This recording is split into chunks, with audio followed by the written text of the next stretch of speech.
Ya, terima kasih. Saya selaku Dewan Aliansi Masyarakat Adat Tanah Toraja menyampaikan kepada masyarakat adat Toraya bahwa di Toraya saat ini dengan adanya ikan-ikan yang masuk di Tanah Toraja yang mengandung formalin, kami sampaikan bahwa harus kita tegas bagaimana caranya supaya ikan yang masuk di Toraja ini bisa kita hambat yang mengandung formalin. Kenapa?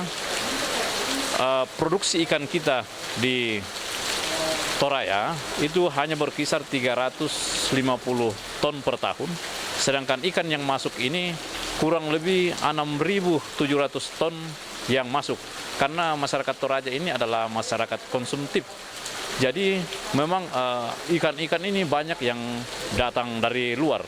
Jadi di musyawarah daerah ini kami mempertegas bahwa itu merekomendasikan pemerintah daerah untuk membuat regulasi, aturan, apakah itu peraturan bupati yang bisa dilanjutkan ke peraturan daerah untuk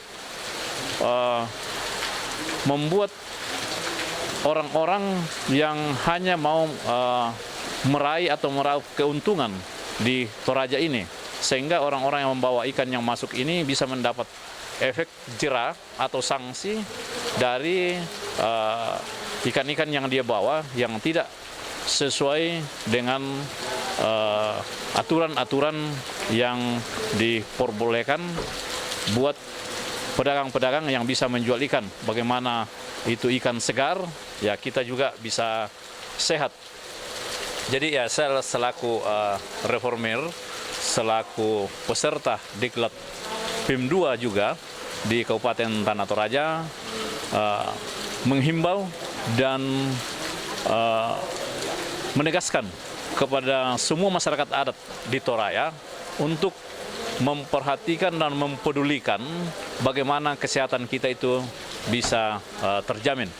Jadi saya kira itu, dan melalui musyawarah daerah masyarakat Toraya ini, Aliansi Masyarakat Toraja ini, salah satu yang kita deklarasikan, salah satu yang kita rekomendasikan adalah bagaimana bahan berbahaya ini yang